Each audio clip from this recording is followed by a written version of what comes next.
Hello, and thank you for tuning in to the Nimipu EldersAir participant presentation. My name is Jonabula Fentis, and I've worked for the ERWM Air Quality Program since 2004. I'll be your host for this report back on the project, which includes an overview of the project, how to read your indoor air and health results, and overall community results.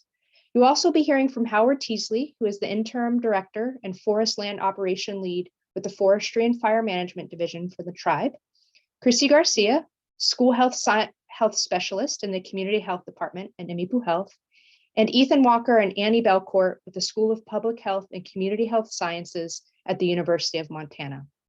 Before we begin, we want to say Imakis Katsiyao for welcoming us into your homes and sharing your knowledge, experience, and even trying new things. It was an honor for us to work with 69 Nimipu families, and none of this was possible without your participation. So thank you from our hearts.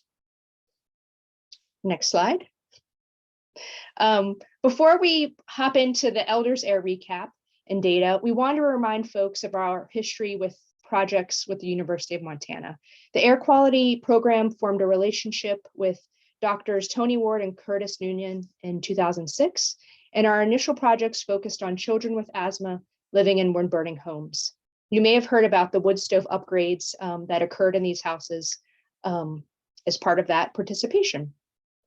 Next slide. So how did it begin? The next projects we did with Montana were the R56 and the EldersAir, and they came to us and said, what do you think is needed or could be explored in your community to reduce smoke in homes?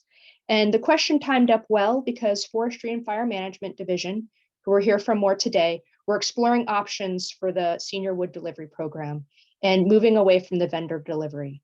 So we responded that there was a need for dry firewood and desirable species for elders and seniors, and also a need for stove education and new tools. I should note that Navajo Nation also participated in this project, but today we'll only be sharing Nimipu results. So our first task, you'll see, is that we formed a community advisory board who met before and during the project. And our community advisory board included elders, Nez Perce tribe staff from cultural resources, social resources, services, and seniors program. And they informed the development of the education materials with their memories, stories, and experiences. And we heard about gathering firewood with family, standing around grandma's stove in the morning after going out and splitting wood, and feeling that heat from a stove get into your bones. We also heard about the Nimipu preferences and practices depending on the wood species. And one of the really big takeaways for us was that we heard loud and clear not to villainize smoke. So Annie Belcourt with the University of Montana and Josiah Pinkham created 3 digital stories, which are included. You can see the links here, and they included Nimipu fire stories. So you may recall watching these stories with Chrissy and me, and you may also remember wearing the pouch. And the pouch was created by Lynn Pinkham, and she created those to hold our air monitors. And you also remember there's a piece of abalone to connect back to a Nimipu fire story. So, and I also am sure you remember the health test. Who can forget the breathing test? And coming up, we'll take a deeper look at what we monitored in the air and your health data and what we found. But overall, we looked at the community level. How could we make some community level changes, and how could we do some changes at the home? Next slide.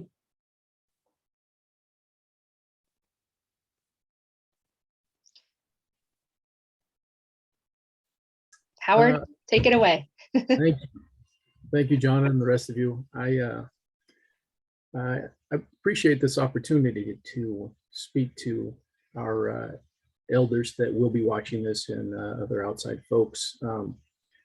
This piece is pretty, it's something that has kind of been in my life, you know,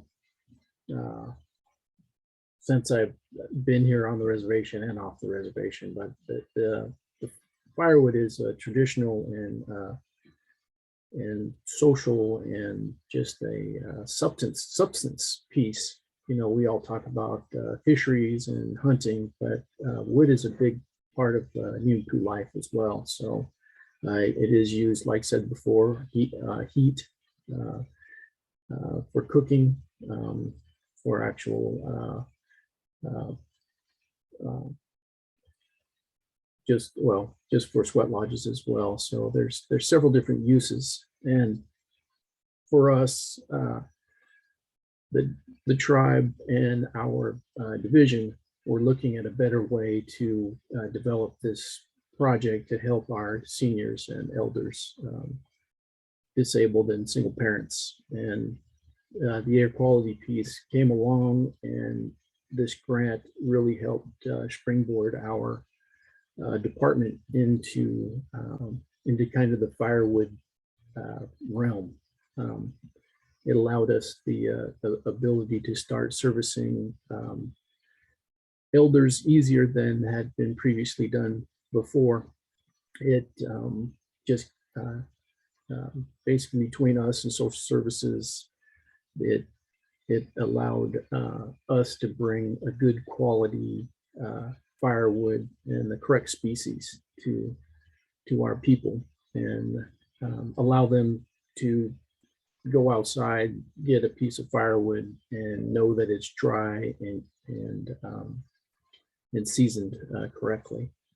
And so that was kind of one of the big moves that we had made for us, and it pushed us into another area where we were able to track down contractors, loggers specifically, and have them kind of sharpen their pencil and give us a good price for the quality of wood that we were receiving. And as you can see in the picture there, we do own a semi truck now that's a self-loader that allows us to cut costs by having us pick that material up easier, and not have a shipping cost contained with that. So I do appreciate how the tribe did step forward. Our original processor, the Blockbuster, did not, I mean, it worked great. It worked for us for 2 years, but we just found out that it was a kind of a tough spot. It didn't quite process fast enough. So we had to actually look to a Cord King out of Canada, Perth, Ontario. And we got the biggest thing that they made, and it basically produces 7 to 8 cords an hour, as the older Blockbuster just did about 1 cord to 2 cords. So in that, we have, I think, 4 trucks and trailers. We delivered to, well, this year was 166 individuals.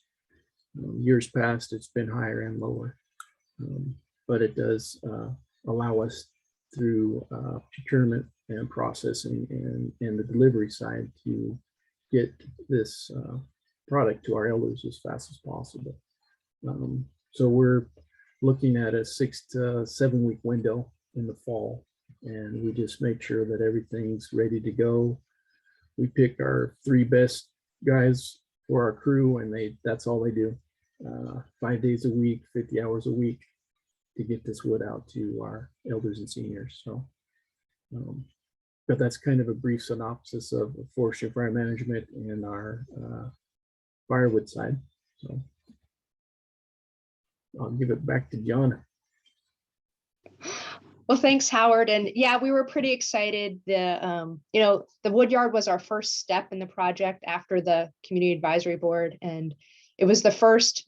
The nickname for it was the Chomper. It was the first wood processing equipment that we're pretty sure the National Institutes of Health have ever funded or purchased. So appreciate you guys tuning in for this part. In the next segment, we're going to take a step into looking at the results that you'll be receiving. Thank you.